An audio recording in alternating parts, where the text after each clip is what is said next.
Distinguished guests, colleagues, and friends, I'm Frederick Vogel, Secretariat of the Convention on Biological Diversity. I am accompanied here in this room by my colleague Erita Malé and Jessie Monnier, and online by Abhinav Prakash. And we are welcoming you on the 10th webinar in our Knowledge Management for Biodiversity series. We have explored the 4 pillars of knowledge management over the past month. On people, presenters emphasized engaging communities. On process, we learned how organizations capture lessons learned. Regarding technology, there was AI for searching documents. And you probably remember this IFAD presentation where they had this advanced system to look through reports. On content, we saw how huge biodiversity data sets and solutions shared. And finally, if you want to look back into those recordings, you can go to the km4b.cbd.int website. Today, our theme is leveraging knowledge management lessons from the Sustainable Development Goals to strengthen implementation, monitoring, and reporting on the Global Biodiversity Framework. The SDGs have nearly a decade head start applying knowledge management to drive progress on ambitious global commitments. As countries develop national plans and systems for the new biodiversity framework, there are many opportunities to adapt proven SDG knowledge management approaches rather than reinventing the wheel. We are privileged today to have UN experts who have been on the front lines of SDG knowledge management to highlight practical tools, insights, and opportunities for collaboration. I encourage you during the presentation of our first presenter to actively participate through the chat and the Q&A of this Zoom application. Our first speaker will take the questions right after his talk. And it is my pleasure now to introduce Mr. Luis Gerardo Gonzalez Morales, a leading expert on knowledge management for Sustainable Development Goals, the SDGs, from the United Nations Department of Economic and Social Affairs, UNDESA. Mr. Morales will present on using knowledge graphs to capture connections across SDGs. He oversees development of cutting-edge semantic frameworks and knowledge graphs to enhance discovery and use of dispersed SDG data and information. This work on mapping connections across 17 SDGs has huge relevance, and as we strive to strengthen synergies across the goals and targets under the new Global Biodiversity Framework. I can think of no one better place to highlight innovations, insights, and opportunities for collaboration than Mr. Morales and his colleagues. Dear Luis, thank you for joining us today. The virtual stage is yours. Thank you so much, Frederick and Eric, for this very kind introduction, invitation to join this cycle of seminars. It's really a privilege and a pleasure to be with you and to present the joint work of the Statistics Division and Department of Economic and Social Affairs in this area of knowledge management and leveraging some technologies for integration of data on the SDGs. So let me try to share my screen. I will give a brief overview of some of the projects that we are conducting now to use knowledge graphs to capture connections across SDG data, statistics, and additional and other information resources in the context of the UN data platform. So let me see if I can move here. Okay, so just as a brief introduction, as we all know, the 2030 agenda is a big challenge for all of us involved in managing data and creating value and impact with the data that is available across the UN system. So the availability of high quality, timely, disaggregated data is fundamental to the success of the 2030 agenda, not only for monitoring, but also for implementing and informing policies that allow us to reach the SDG goals. So the challenge is not only to fill the data gaps, that there are many data gaps, but also to integrate the vast amount of data, the richness of data that is available across different organizations, across different regions and in different silos. So to make this data accessible to decision makers and make it not only accessible, but also presented in ways that are meaningful and actionable and that have impact. So to address this challenge, we are working, when we find this challenge, we are working in a complex and increasingly complex landscape. Data is highly decentralized. There are many different actors responsible for maintaining different data sets, domain-specific data sets. And these actors and this data are very diverse. The different domains, each of them use different terminology, different formats, different standards, different levels of disaggregation. And so the integration is challenging and complex to bring together all this diversity of data.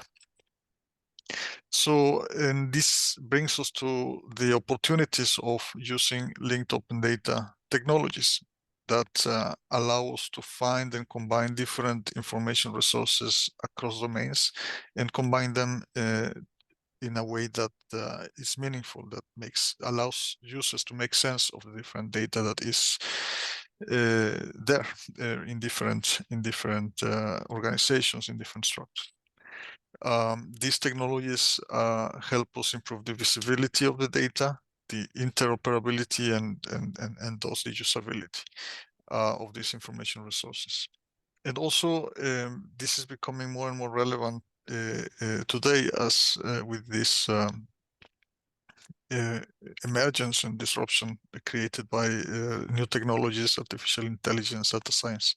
So with this approach of linked open data, it is possible to leverage these technologies to create knowledge based on the different relationships across data sets, relationships regarding to time, to space, but also to other logical relationships, how these different data entities, the objects that are represented in the data relate to each other. And one example of this use of technologies, and I will not go into details, but I would like to invite people also to explore what is happening in this domain, is the use of artificial intelligence for compiling ecosystem accounts. Now, this Aries for SIA project, which uses this linked open data infrastructure combined with artificial intelligence to create ecosystem accounts that allow policymakers to make decisions about the ecosystem services and the value of the environmental assets for policymaking. Now, what I will talk about today is about a specific project that we are leading in the statistics division of DESA, which is the UN data modernization project. This is a response to the UN Secretary General's data strategy, and is one of the flagship products in this context. It's informed by the roadmap for innovating UN data and statistics developed by the Committee of Coordination of Statistical Activities across UN entities, and it's endorsed by the UN Secretary General's Executive Committee. So this project follows the objectives of increasing the visibility and the access to authoritative data and metadata available across the UN system, to improve the ability of users to search and to explore and analyze this data for policy and decision making, and enabling the interoperability of this data across different UN system agencies, member states, and other partner organizations, so that these different resources that are available can be combined and utilized, and so that users can also add value to the data by creating insights from the combined power of data integration. So let me move to the next slide. The working principles that we follow in this project is to harness the UN authority and credibility and name recognition in unifying the efforts that across all the data life cycle, from data collection for processing analysis. So to provide an authoritative entry point, trusted entry point for data and information on sustainable development, adhering to the highest standards of data quality, and also statistical standards in terms of how to present and disseminate the data. And another aspect of it is that this is a collective effort, co-owned by different UN entities. And so we work to build our collective capacity of different stakeholders to contribute with data, to also use the data for the different mandates, using this modern infrastructure of knowledge graphs and data integration platforms. We build on existing standards. So as Frederick rightly said at the beginning, we try not to reinvent the wheel. So we collaborate with experts in the different domains that know the data in their own domains to do the appropriate data modeling and integration tasks, to validate different mappings between different types of schemas. And we leverage existing standards, like some of you might not be very much familiar with statistical standards, but one of the key standards that we use in data exchange in the statistical domain is SDMX. So this is also a key component of it, as well as data dissemination platforms that are widely adopted across different producers of statistical data, including the DotStat suite of tools for disseminating data, statistical data, and the infrastructure of the UN Global Platform, which is cloud infrastructure made available for the global statistical community to experiment and to use and to develop data science methods and innovative methods for data analysis and dissemination. So the main focus of this approach that we are following is to develop a knowledge graph. A knowledge graph is a way of presenting the data not just as isolated, say, tables, so to speak, but as interconnected data points and interconnected resources with a complex set of relationships between entities that allow to reason across different domains and to obtain higher level of insight from the data points that we have. So it's about creating value from the interconnectedness of the data and not looking at different data points in isolation. So this approach of having data expressed as a knowledge graph also helps us develop better user experience, so that users can traverse this knowledge graph and navigate and discover patterns and relationships, complex relationships across different topics, across different geographies, etc. And this also is a model that can scale and gradually expand to include more and more types of resources. So it's eminently scalable model that allows also for new data types, new use cases that emerge over time. This project is benefiting from a partnership with Google Data Commons. It's a project that we started last May and has a scope of 2 years. And our initial focus was on, or has been on, the SDG data, but we'll be gradually expanding to not only the SDG indicators, but the full data ecosystem that is generated and of which the UN system is steward. So the components of this project include developing cloud infrastructure, natural language processing and machine learning capabilities, automating data pipelines for data integration, making available user-friendly APIs and front-end applications for users to explore the data, and also devoting some resources for capacity building, for communication and outreach. So how this looks like now, it's a project that has been launched in its initial phase already in the last summit in September, and the SDG summit. I want to give you just a quick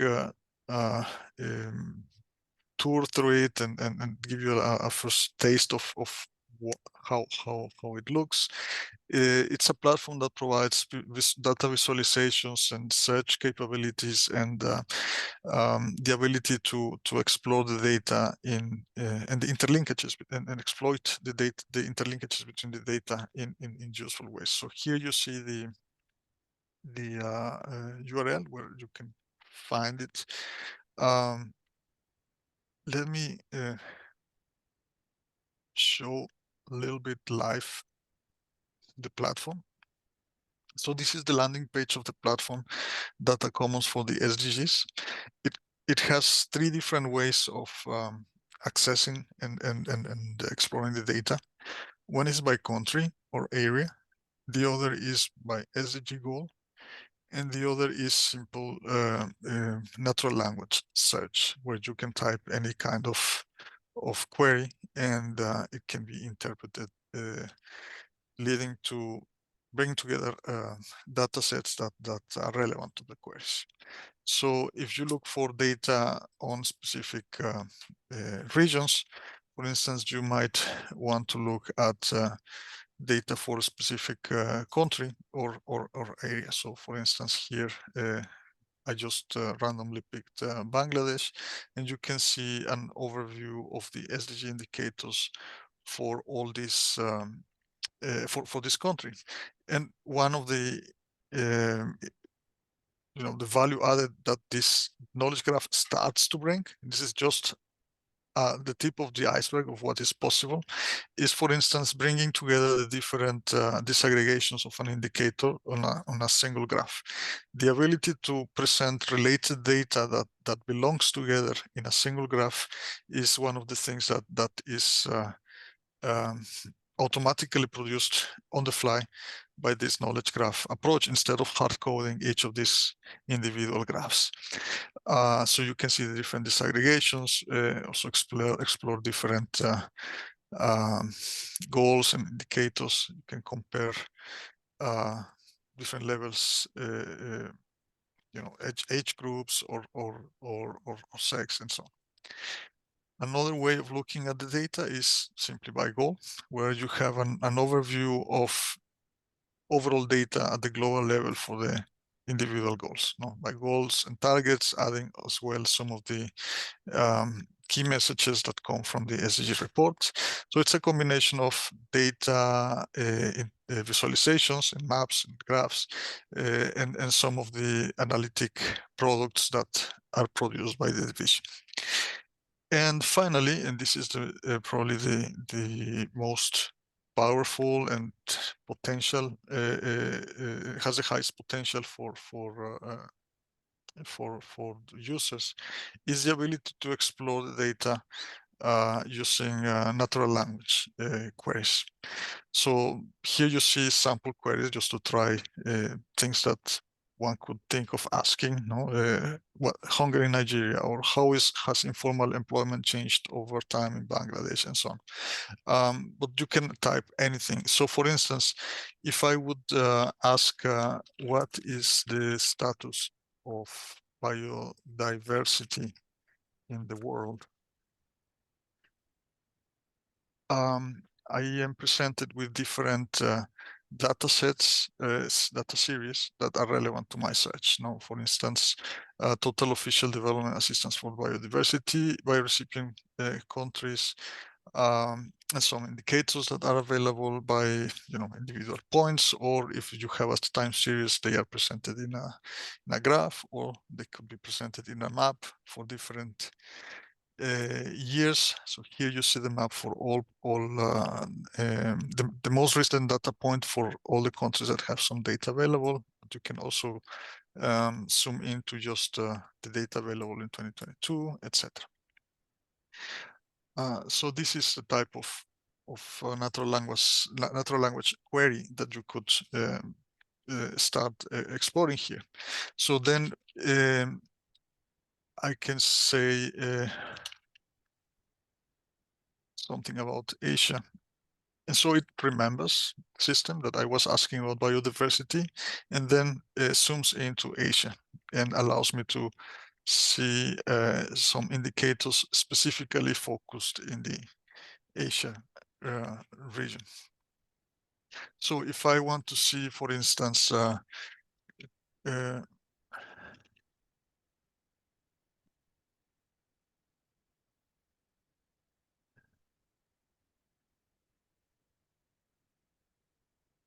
I can see contrast different countries.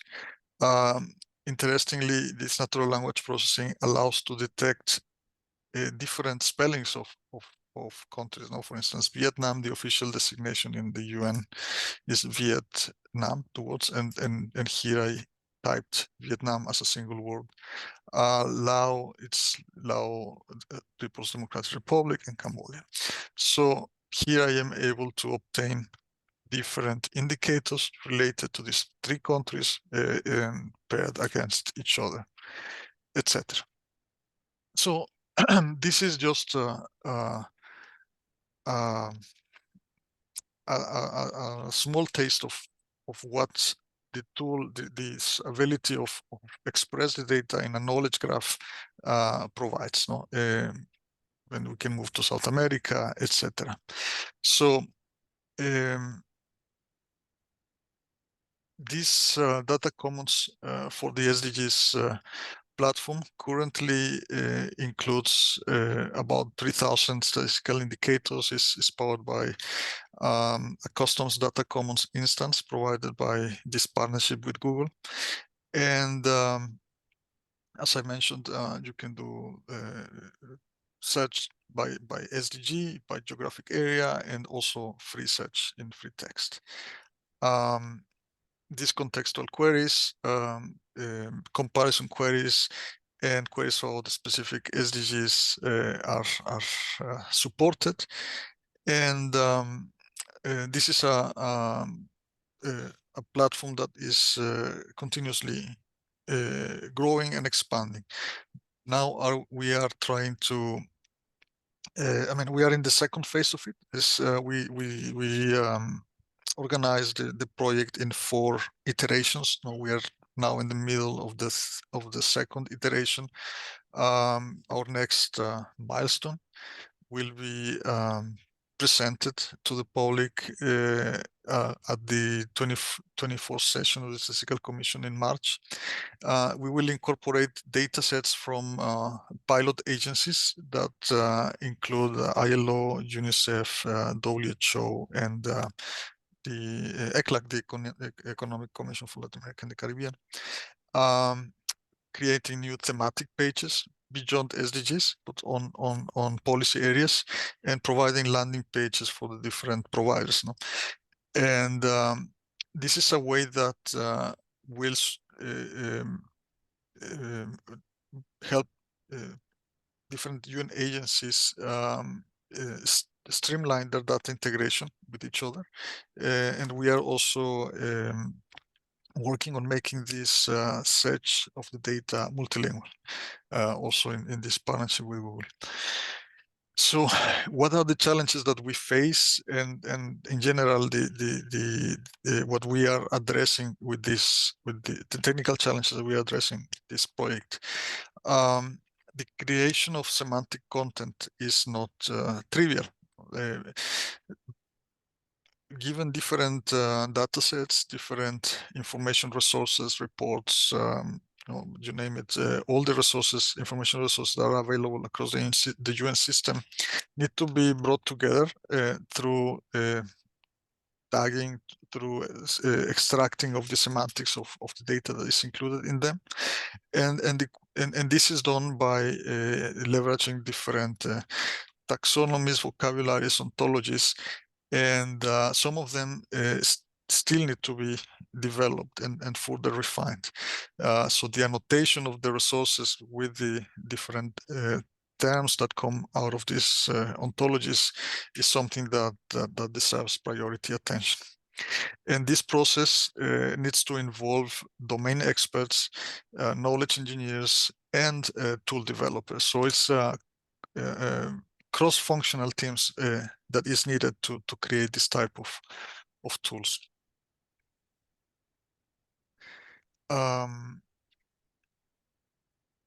These tools also have to be maintained. So it means that these are not one-off solutions, because knowledge is evolving, data is evolving.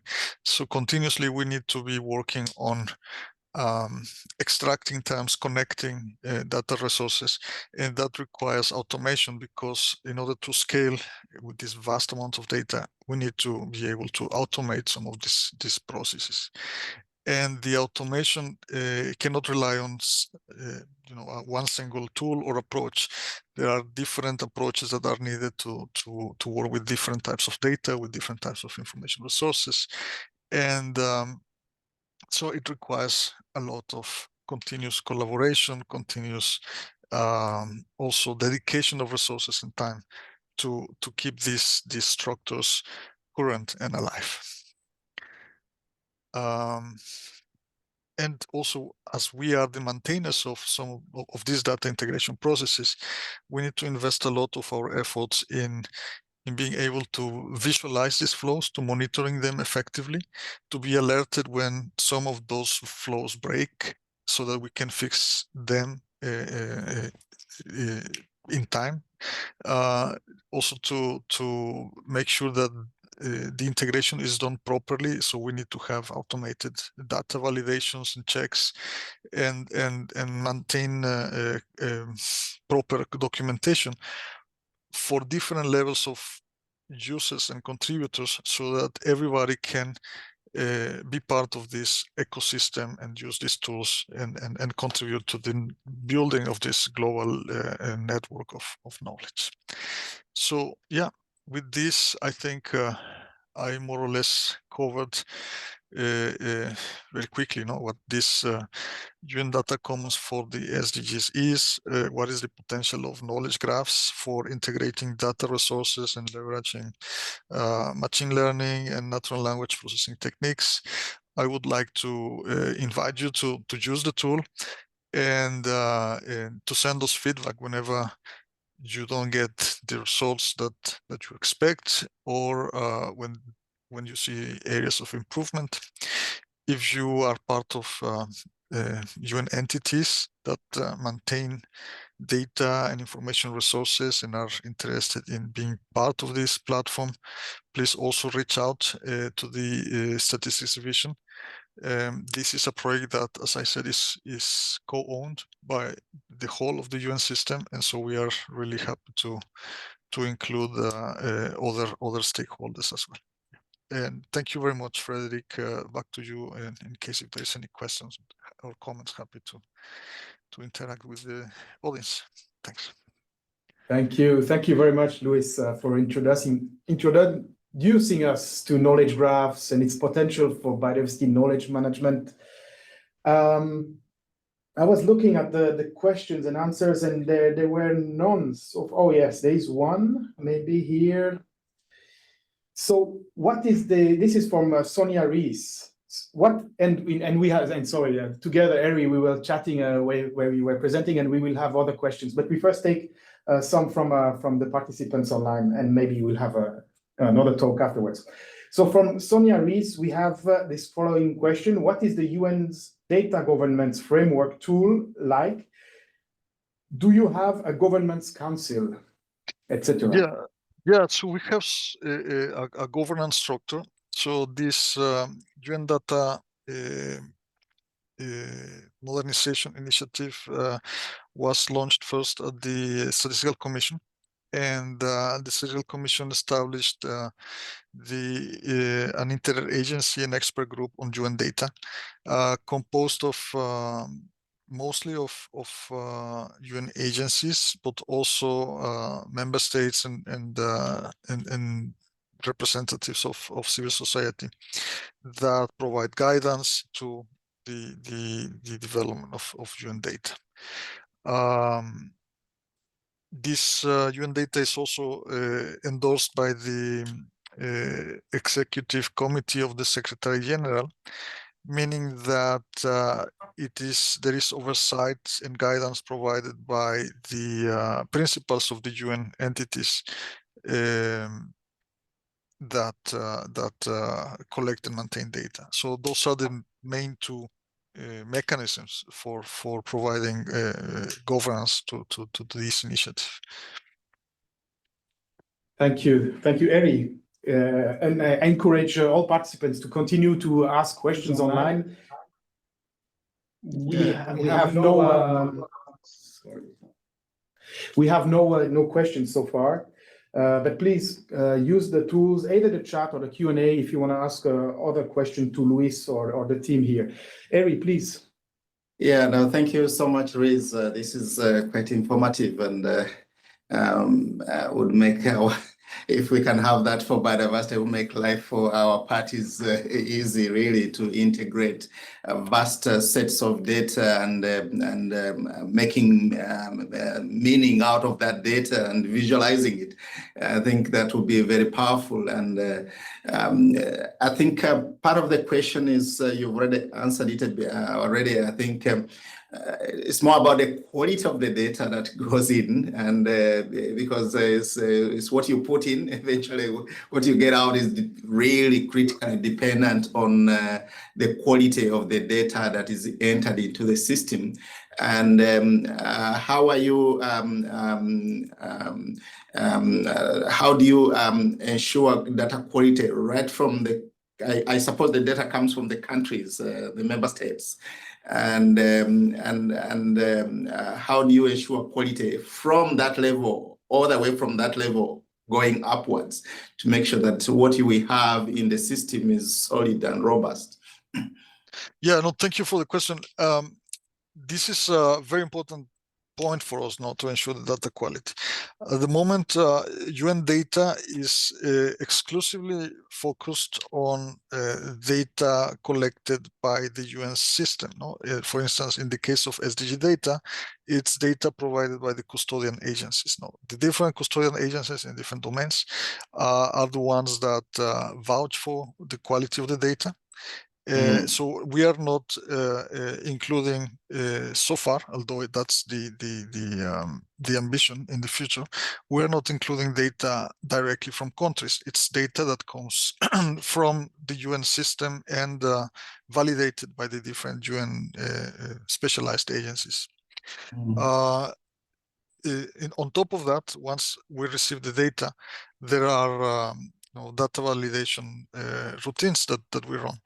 And whenever there are some anomalies detected in the data, we get back to the agencies to get confirmation, and in doubt, hold those data before publication.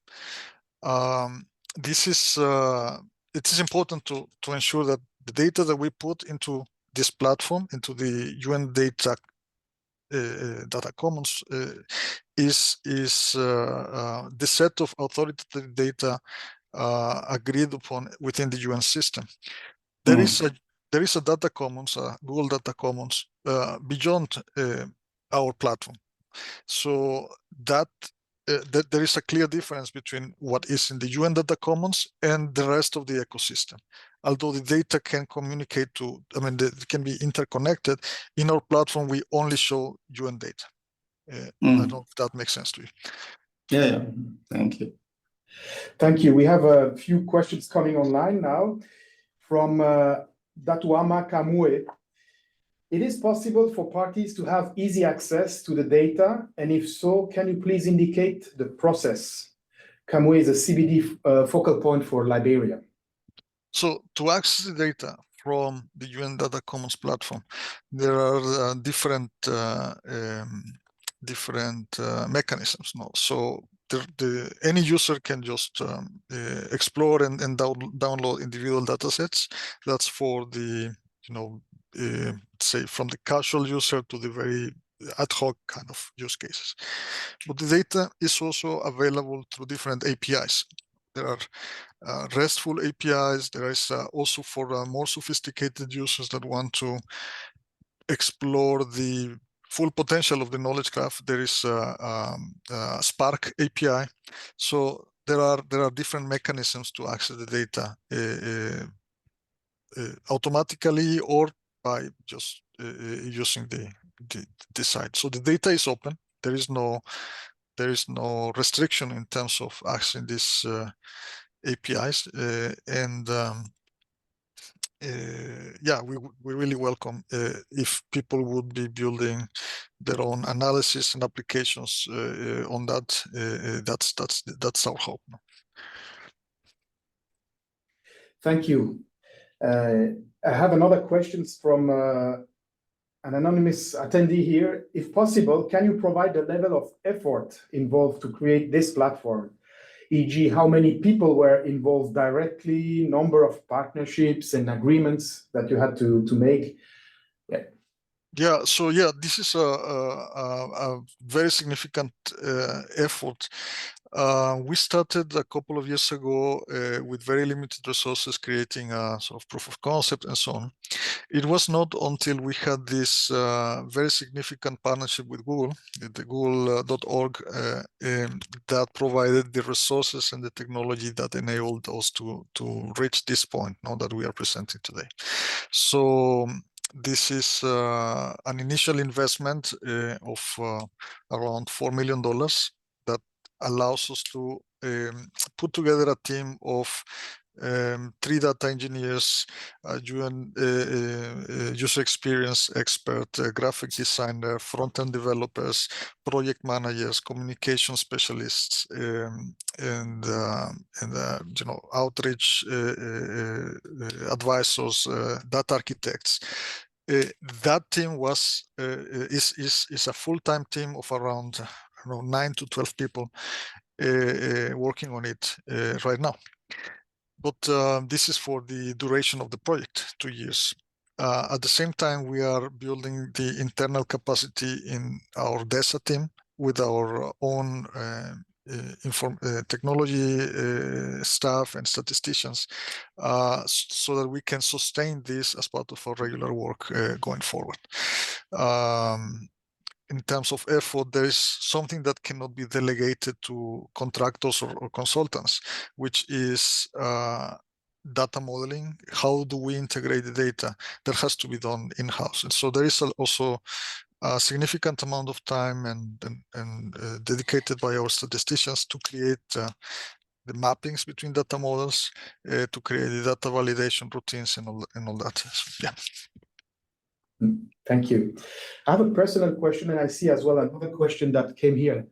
You mentioned that you won't concentrate only on SDG data, and maybe you see me coming, but GBF data will slowly flow in. We are collecting information from the parties in the next years.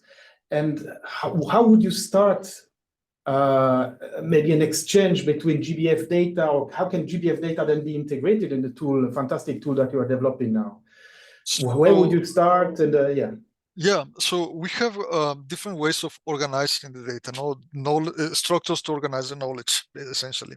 So we started with a framework that is easily accessible to all of us, which is the SDGs. That's a very good framework to organize different data. But beyond that, we are generating what we call a taxonomy of policy areas that covers the SDGs, but goes beyond that. So for instance, there is no SDG for children. So a policy area can be for certain users, like they are interested in everything around children, etc. No? So this taxonomy of policy areas is something that is under development and will be the what's called the main structure for organizing data sets from different domains. And this taxonomy is something that has to be evolving and co-created with different partners. So for instance, if biodiversity data would become available beyond the global SDG indicators, it would be possible to integrate that data by developing the taxonomy around the policy area of biodiversity. Okay. And we are lucky we have this, the framework is there already with the adoption of the Kunming-Montreal Global Biodiversity Framework. So this question from online again, and I think it's the last one before we go to the next presenter. This is more a general questions, given the large number of data platforms available globally and more being developed in the context of the Kunming-Montreal Global Biodiversity Framework, will the CBD provide guidance for interoperability, among other things, or even provide one or a suite of platforms for nations to leverage, populate for domestic and KMGBF reporting? Or should nations just each build their own platform like the one we just saw during the presentation, which looks amazing?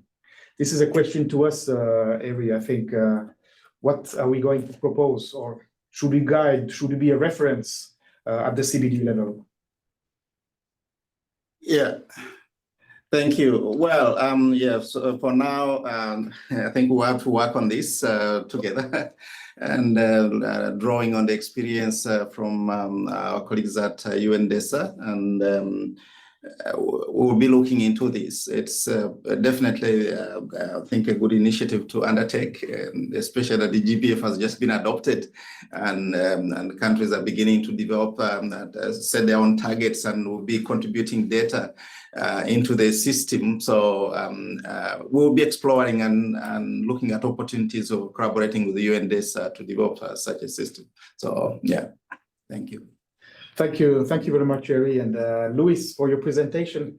We will now jump, and your presentation will be shared, by the way, on the platform that we have, the KM4B website later on. Thank you very much for this. Thank you. Thank you. I'm now jumping to the next speakers.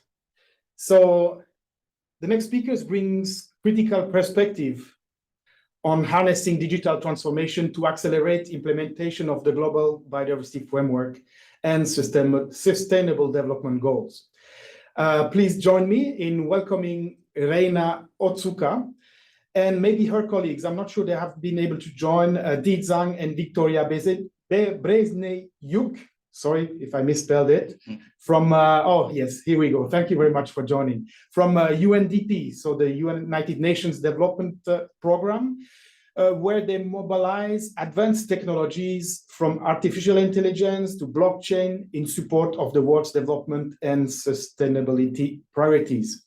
They will present on embracing digital transformation to deliver the global biodiversity targets and sustainable development goals. As countries develop national biodiversity strategies and monitoring system, there is a pivotal window to embed cutting-edge digital solutions early on.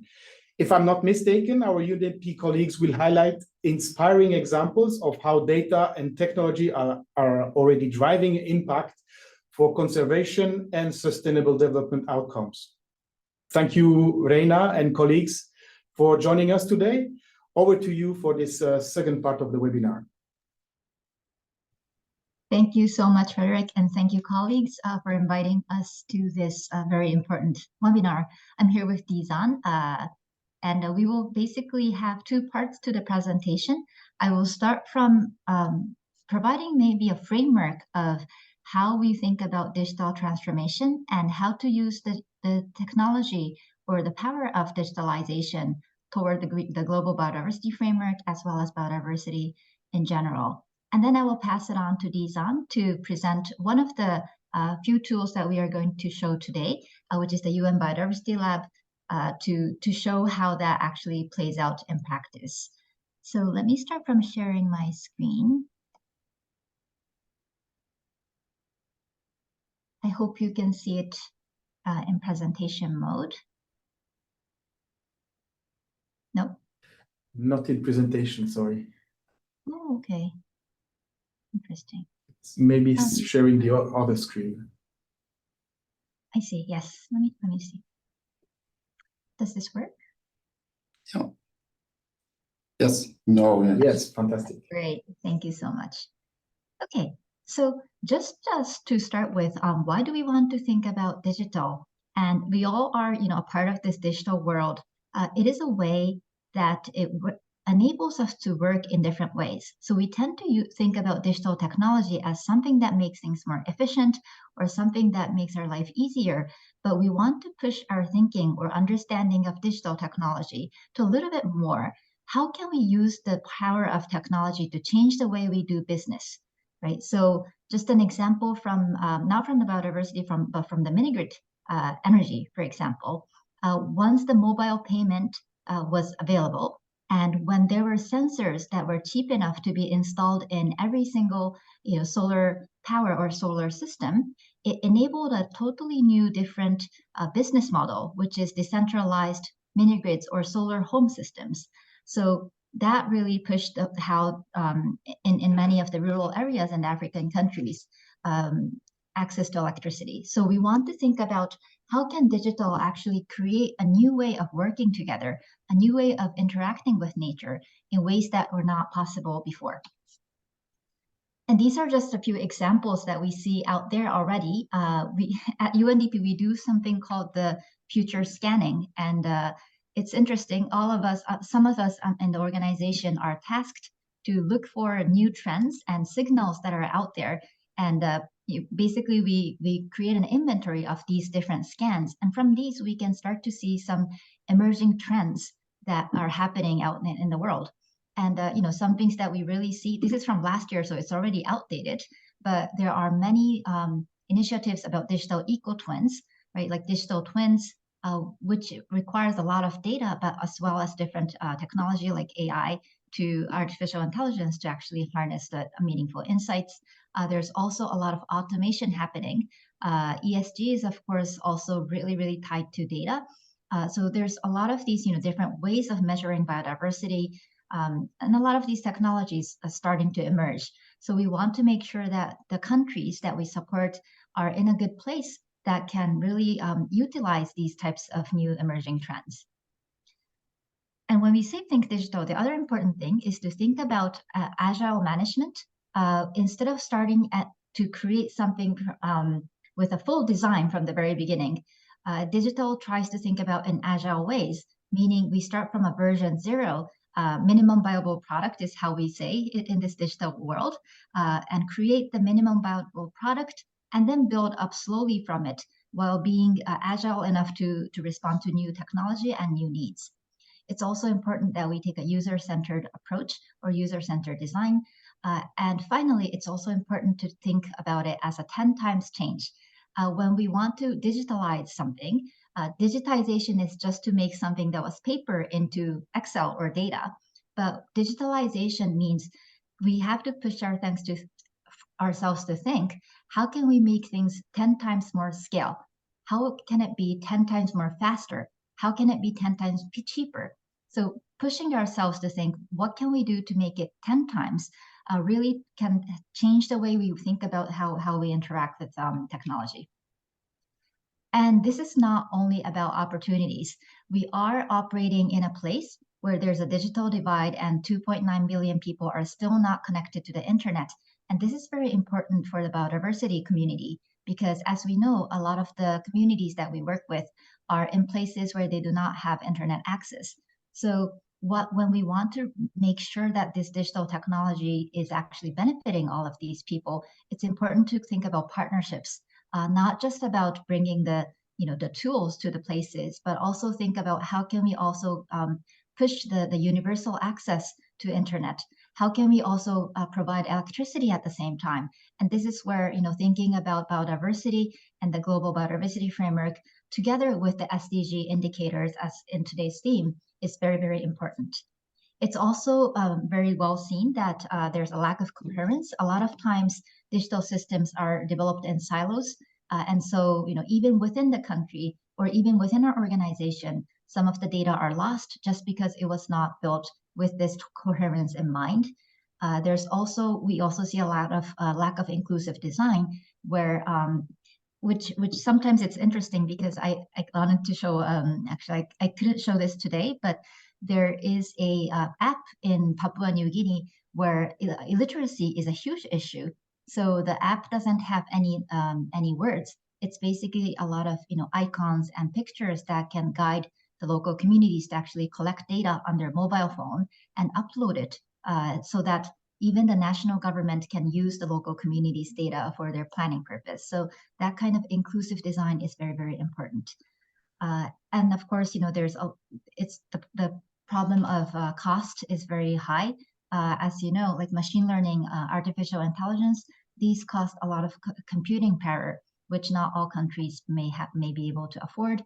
So we need to think about ways to have access to these kind of different computing power. And of course, data privacy and safety is very, very important.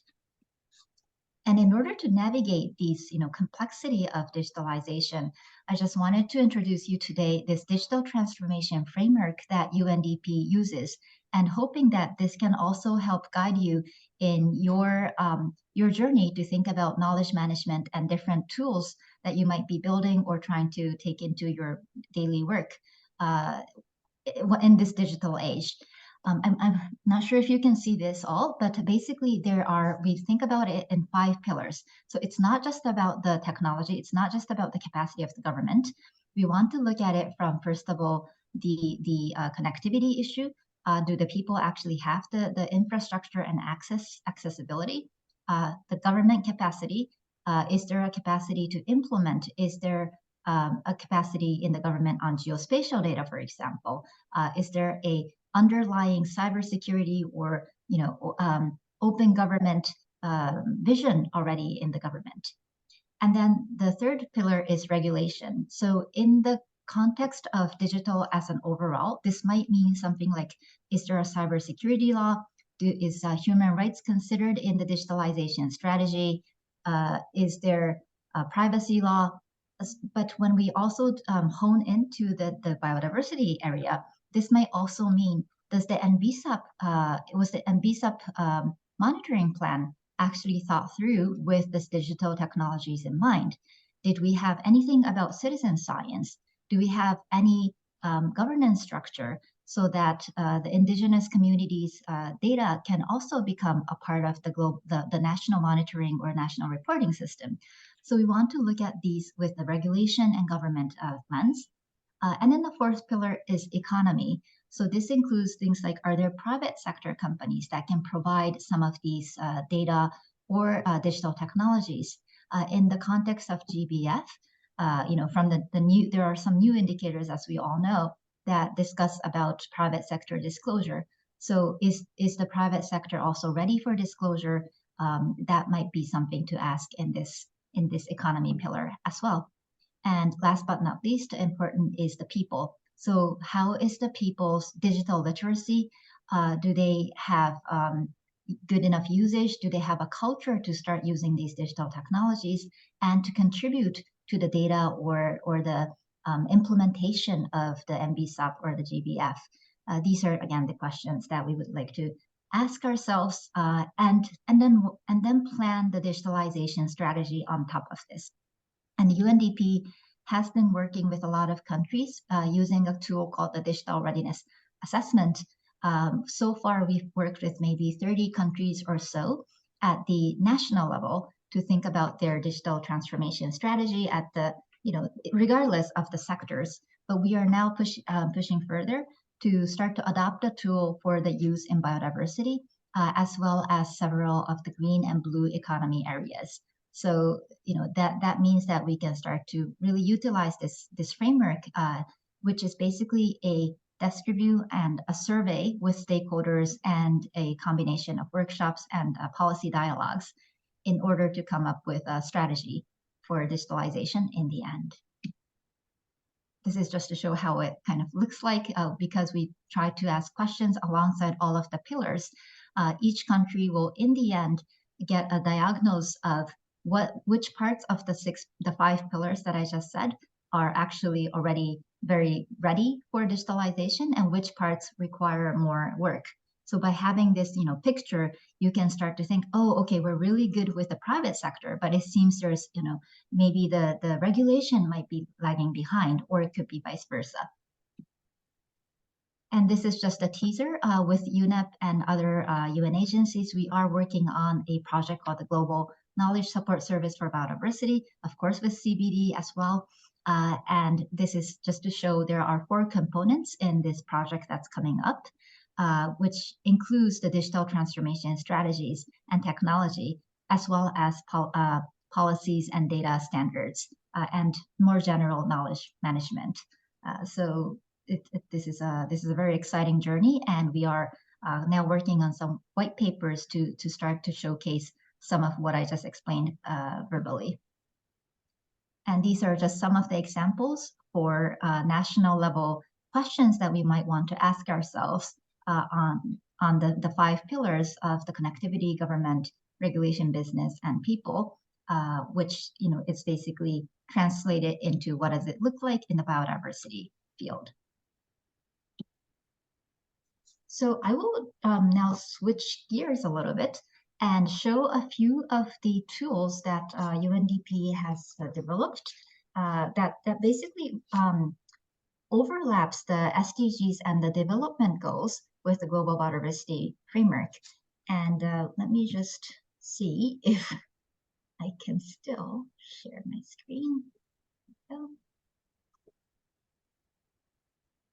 Okay.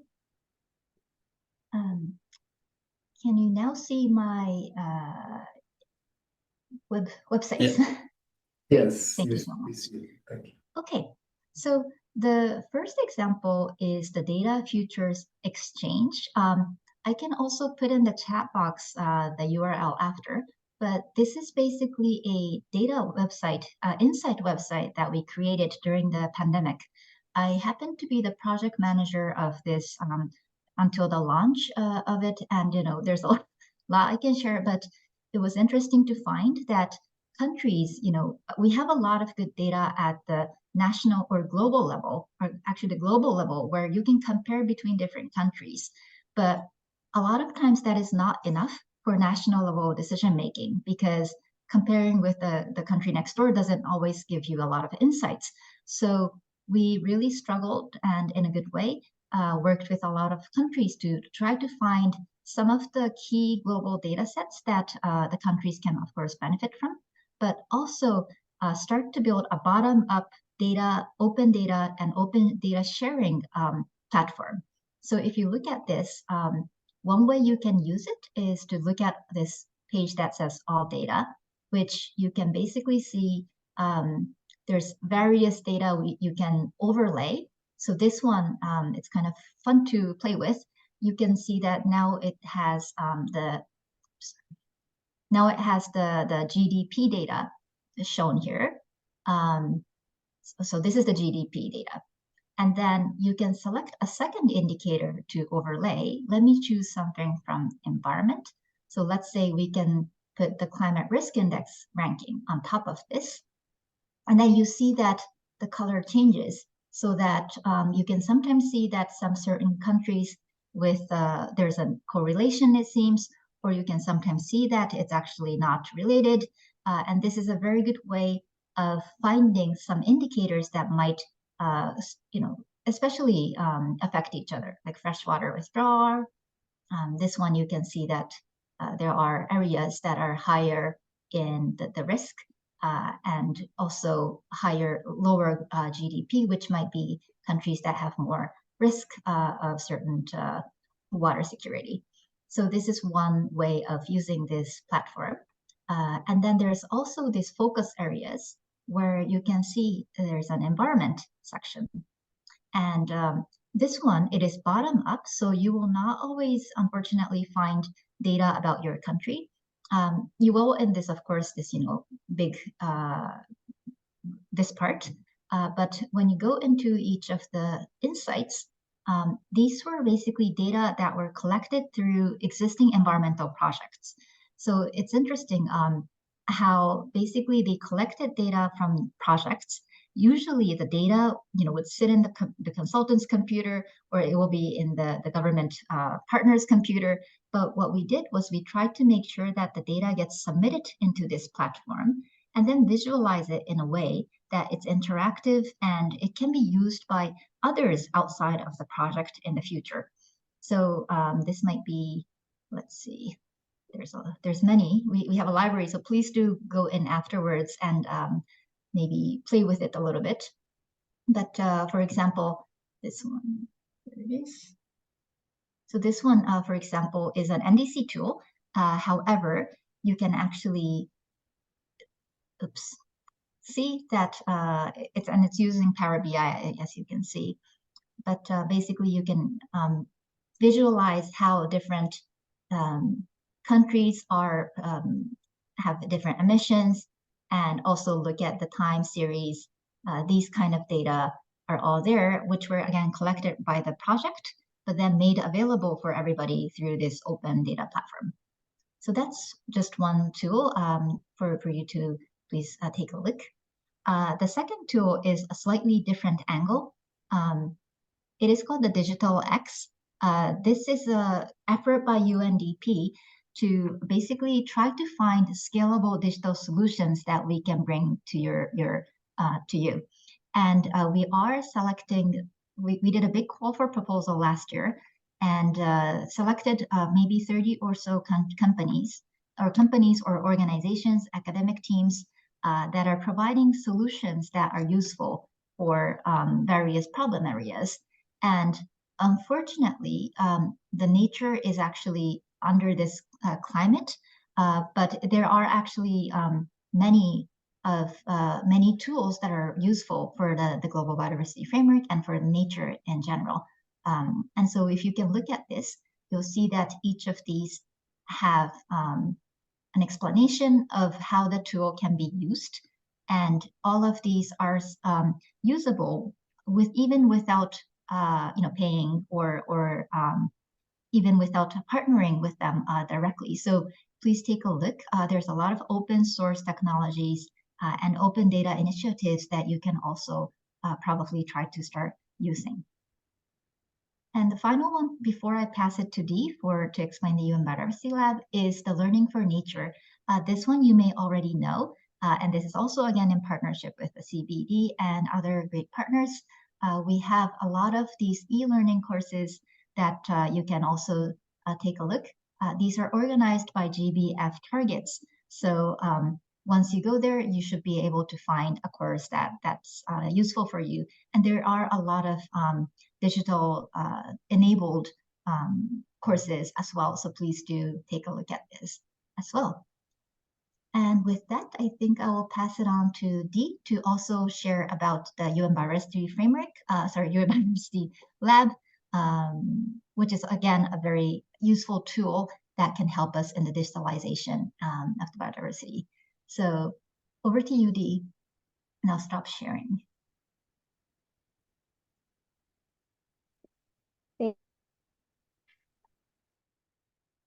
Nice.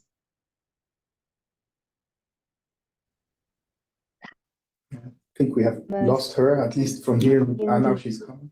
Pleasure. She's kind of frozen. Sorry, can you hear me? Yes, Now we it's, can. it's coming slowly. Thank you. Yeah. Let me know if you can't see my screen. The network might be a bit unstable here. No, now it's good, Um, yes.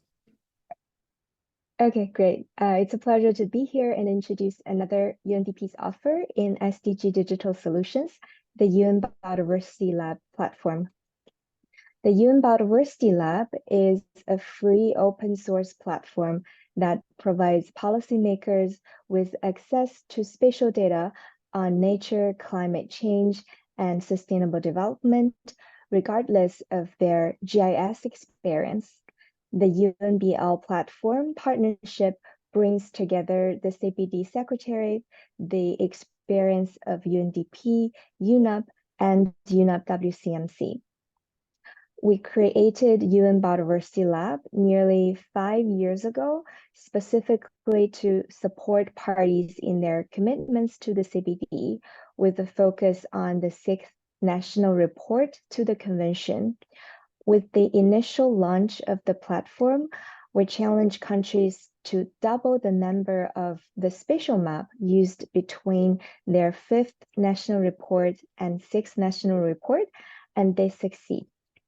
Following the completion of the 6th National Report, we fully re-envisioned UN Biodiversity Lab based on the feedback from countries and users to provide a much wider range of functionalities to support planning, implementation, and monitoring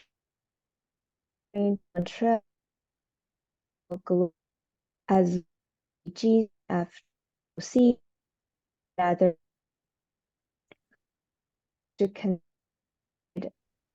sources can adapt and based on distinct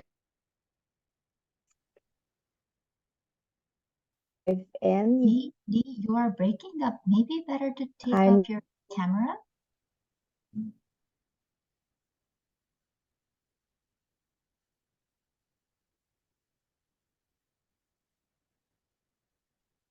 Yeah, now we can see you, but if you Yeah. mute Can your you camera, switch? then Yeah.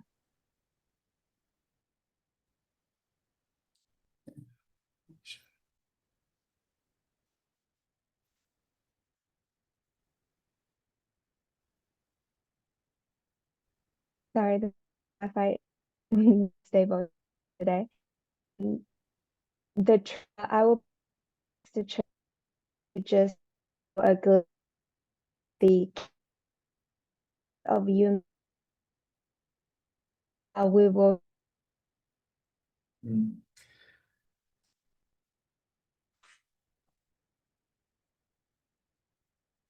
Unfortunately, yes, it seems Dee has a problem when sharing her screen. Now, yeah, if you could, Just turn off your camera, maybe.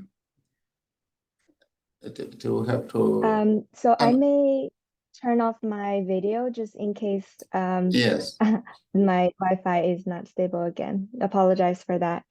No problem. So we'll start with the global data sets we offer on UNBL. There are over 400 global spatial data layers on biodiversity, climate change, disaster risk reduction, and sustainable development. These data can be filtered by theme, like the left panel on my slide here, from biodiversity to climate and carbon, ecosystem services. And there are also layers in social economic categories and sustainable development, such as the global development potential indices, access to healthcare, and we're also working on expanding this data sets to support more actions and reporting to the SDGs. Second function to highlight is that to help users better explore these global data resources, we have developed curated data collections on protected areas, nature-based solutions for climate change and ecosystem restoration. For example, if you would like to know where should you prioritize restoration actions, you can click on that question and view the global data sets that could provide that spatial information. We currently have 3 collections, and we are developing a new data collection for the Kunming-Montreal Global Biodiversity Framework. This is to provide global data as a calculation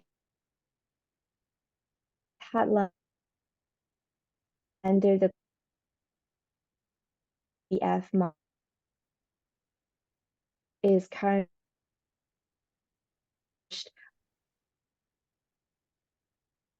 here.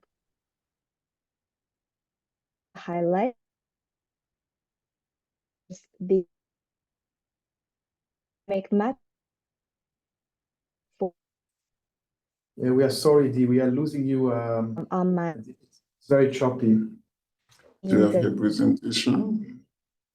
No. Isn't it?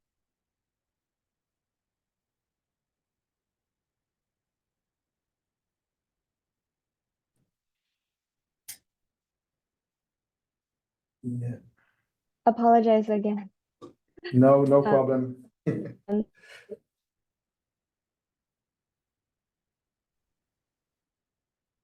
Great. All for these places of current done protected areas, biodiversity intactness, and carbon stock. We're also working on expanding this functionality and the list of indicators, especially to support the calculation of headline indicators of the Kunming-Montreal GBF for parties to the CBD to use in their national report. Then we're aware that global data have limitations, and especially for headline indicators in Kunming-Montreal GBF, parties are encouraged to calculate them at national level based on national data and national sources wherever possible. So on UNBL, there are options for countries and users to engage with national level or any local level data of their own through setting up UNBL workspaces. Here is an example of South Africa's national workspace, and there are more than 14 countries have built their national workspaces on UNBL. These workspaces provide a comprehensive resource for national data visualization, management, and analysis. And it's also a secured space for collaboration where you can upload any national or subnational data resource into a secured password protected repository and view them alongside the global data sets. You can also upload any place of interest to calculate the indicators I just mentioned earlier.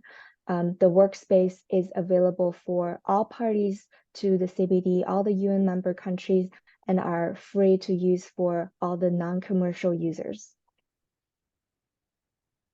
Finally, and then one additional functionality we're building into this platform is the ability to run integrated spatial prioritization analysis. This is to provide country spatial information on where are the most important areas for protection, biodiversity protection, for ecosystem restoration, sustainable management, as well as urban greening. So it has combined different themes and national commitments as well as global commitments together into a national level spatial planning map we call essential life support areas, which is ELSA for short. And we currently have built this proof of concept for 4 countries on UNBL. Our goal is to expand this functionality to available any countries in the world to run this spatial planning analysis and create their essential life support areas map by next year. Finally, when you find the global and national data you are interested in, you can also easily create spatial maps and style the maps to use it in the knowledge products, reports, or projects documents. For example, to showcase where are the most intact forests. Here is a map on my slide to visualize where are the intact forests where are the protected areas that overlap with them. All right, so above are the key functionalities I want to highlight about UN Biodiversity Lab platform. I will share the link to the chat later. If you're interested to explore the platform, we encourage you to register an account that provides you more accessibility on the workspace resource and ability to clip and download the data for your place of interest. And then if you're interested to set up a workspace, feel free to contact me, and also happy to take any questions. Apologize again for the internet issue. Over to you. Thank you very much. And yes, it worked very well at the end, so we could hear you perfectly. Thank you. And thank you for presenting at the Biodiversity Lab. And thank you as well, Reina, for the insightful presentation on the power and promises of digital innovation to drive progress on interlinked biodiversity and SDG priorities.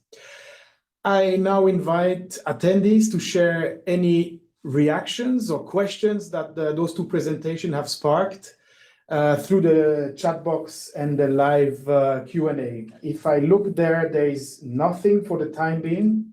Maybe Eri, we had a couple of chats where you were presenting. Would you like to say a few words? No, thank you very much, Reina and Dee, and this is very informative again, building on the first presentation, showing the power of digital technologies and how we can leverage these for supporting the implementation and monitoring of the GBF. And I think we need to figure out how best to bring all this together. I sympathize with the parties, the member states. I think they have so much, it's too much choice maybe. And how do you use all these tools and opportunities?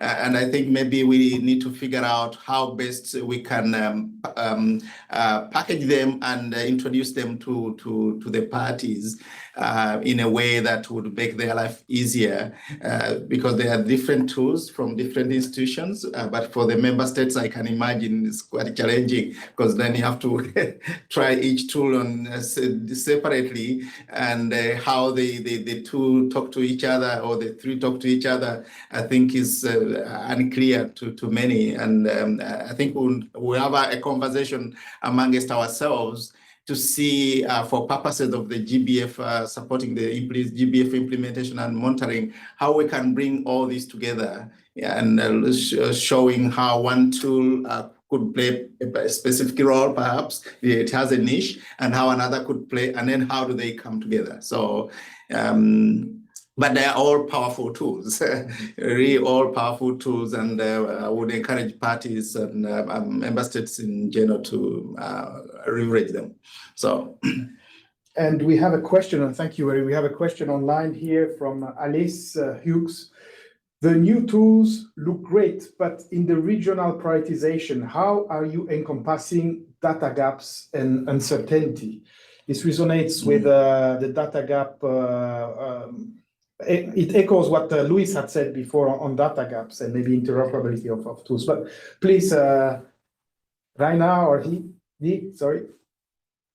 I wonder, it might be about the Biodiversity Lab. Dee, would you like to take the question? Sure. Thanks for your question, Alice. That's a great question. So the tool we currently build into UNBL is currently for country level prioritization analysis to support countries' countries' progress in achieving target 1 to the Kunming-Montreal GBF of integrated spatial planning on land area, and also have other synergies for target 2, restoration, target 3, protected areas, etc. For the regional prioritization, we actually need a more rigorous process, and with consultation with the national and the regional stakeholders. So in the practice of the ELSA project, if we're focusing on regional area, simply the tool, the rapid tool on UNBL will not be enough. We will start this project from a round of consultation with the national and local stakeholders to identify their priorities and customize this process to identify both the policy needs and the data they have. We will prioritize to use national and local data, which have a higher quality. And for the data gaps where there are no national or local data available, we will look into the global data resource on UNBL as a supplementary resource. I hope that answers your question. So yes, thank you very much, Eri. You wanted to... Yeah, I think, well, building on that question and the question I asked earlier, again, is about the data sources and who is using this tool and the data that we have and the data layers that we have. What is the source? Is it government validated data that is uploaded onto the platform? Or is it from any source, academic or research? And so maybe you could give us where is that data that we have already on the platform coming from? Yes, that's a great question. So as I introduced earlier, the UN Biodiversity Lab has both public platform and the national workspaces. For public platform, it mainly hosts the global level data coming from different sources. There are more than 40 data providers to UNBL, both open access data that can speak to biodiversity, climate change, ecosystem service, etc., as well as the partners UNDP is working with in creating or collaborating data, such as the spatial data we're hosting on SDG 15, Life on Land.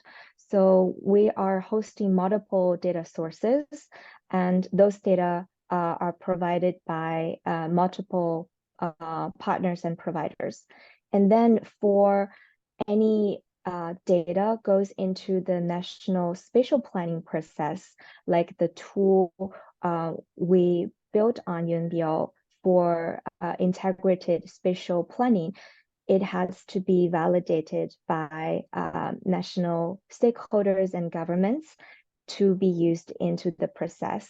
And this validation process is usually through consultation workshop where we review the data selected, and then we receive feedback from national stakeholders on whether this data is useful and if there are better alternative sources to speak to that policy target. I hope that answered your question. And Reina, feel free to jump in if you have more comments. Sure, thank you. Maybe just to complement, and I can also take the question in the chat box together, but I think we are thinking about the direction we want to go to. UN Biodiversity is one great platform, but the important thing is that it's open data, meaning you can actually track where the source is from. So what we want to avoid is to have a black box system that just comes up with an answer, which we don't know what the methodology was or the data source was. So I think it's important that, for these platforms, and UN Biodiversity Lab does this, of course, and it is a digital public good for open data. That means that you can go and actually check where the data is coming from, as well as its caveats. And when we talk with some governments who are using their own GIS system, but also sometimes draw from the UN Biodiversity Lab, as Dee was saying, it's something to complement each other. And a lot of these global data sets, you probably already know this, but if you look at it, it's a global algorithm. So once you start to zoom into this 10-meter area, of course, there are times when there are some discrepancies from what you actually see on the ground. And that's normal. And this is where technology, or all of us, and going back to Luis's point, it's an interdisciplinary, multidisciplinary effort that we all have to make to try to think of ways that, from the global algorithm perspective, can you open the algorithm as an open source code so that if the country wants to actually use it and localize it further for their own use, they can, of course, use that code and start to build their own algorithm as well. And this is where this digital technology and thinking about it as a whole of society really plays in. If the country has a citizen science, strong citizen science effort going on, that data can also feed into this algorithm, so that then it starts to build a localized, much better use, that analysis that you can draw using the, more cheaper and available satellite imagery these days. So I think that might be, the directionality and the principles are really important for this question. And maybe also on the replicability of the symbol app from Papua New Guinea, I can also put in the chat box the GitHub space. This is, again, the effort for open sourcing. So they built an app, and they basically opened up all of the codes into this GitHub space, meaning if another company wants to use it, maybe the symbols are different from country to country. It might be different from community to community. And that part is kept flexible so that you can come up with your own best symbols to actually, create your own app. So this is really a new age of knowledge management, I feel. This whole GitHub, we work in the open, and basically, and if another country actually uses the Papua New Guinea app, and if you actually upgrade the system with new symbols, you can also contribute to this code base so that the next country can make it even better. So I think if we can try to use that, open source, open data as a principle, this will bring us much farther. Yes, thank you. And for answering this question, there is another one that was posted to us here related to data gaps as well. So if the data gaps are filled through Earth observation tools, can these be used by LDCs, least developed countries, for reporting on the 7th national report? That's a question. And maybe there's an add-on by Hamu here. Is the data at scale enough for local action? Dee, would you like to start? Yeah, that's a great question. So I will start with the scale of the data. At least on UN Biodiversity Lab, we have multiple scale of the data, depends on the original data from the provider. And the finer scale of Earth observation data is at 10 meters resolution. And for some area, the 10-meter data is applicable for analysis and for help identify local actions. But when use the global data resource, always use with caution. Keep in mind that there's and really take in Your and these for Sorry, resources we are losing you again. by any.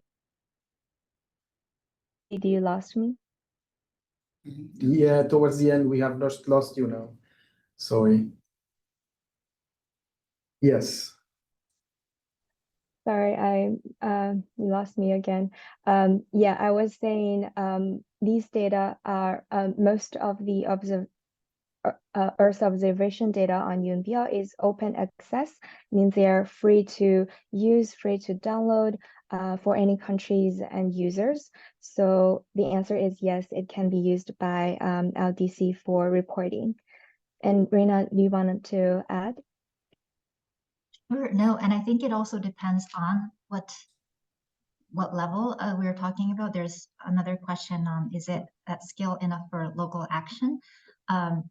This may be to a certain extent, because I think, for example, Costa Rica actually created used the ELSA method that Dee presented, and some of the actions that were came out of that for local climate action, adaptation action, was actually mainstreamed into the national adaptation planning. So it could be, but I would think, again, it's about different data, and I think maybe UN Biodiversity cannot solve everybody's problem for everything, but there are other Earth observation data available, and I'm sure there are, Copernic, we can't speak on behalf of them, but there are a lot of available open data, Earth observation data out there, which can actually be used for fairly local level analysis. But again, it is a combination of course, other data sources as well as stakeholder consultation that needs to happen, as you probably already know. So yeah, it has to be a case by case, I would say. Thank you very much. Yeah, thank you very much. I think the conversation was beginning to, it was getting more interesting, but we are running out of time. But before we wrap up, I think I need to highlight this point, building on where we came from. When it comes to national data and how the countries can take hold of and of the information and validate it, and so what we have uploaded onto our systems has a national level kind of process through which the quality standards ensured and all this. And this goes to the issue of strengthening the national clearinghouse mechanisms. For those under the CBD, I think you know what I'm talking about. We need to have strong national clearinghouse mechanisms that allow at the national level different stakeholders to come. So when data comes from one source and comes from another, from one project, from another project, so there's a system at the national level that allows this to be validated and owned by the country before it's made available on the different platforms that we have. Of course, it's very ambitious, but I think we should, as we work towards implementing and monitoring the GBF, I think we need to start working towards that, so that the countries are in charge of their data, and there's a strong system at the country level that allows them to mobilize it, but also review and validate it before it makes its way to the different processes. So yeah, thank you. Thank you very much, Reina, Luis, and Dee to help us today and present your work. It's time to close already, so I'm talking about now the next webinar, which is scheduled for December the 5th, and it will be the last one of this first series of webinars. On that day, on the 5th, we'll have presenters from the indigenous peoples and local communities who will explain the importance of bringing together traditional and conventional scientific knowledge for effective biodiversity management. These participants, this marks the conclusion of today's Knowledge Management for Biodiversity webinar.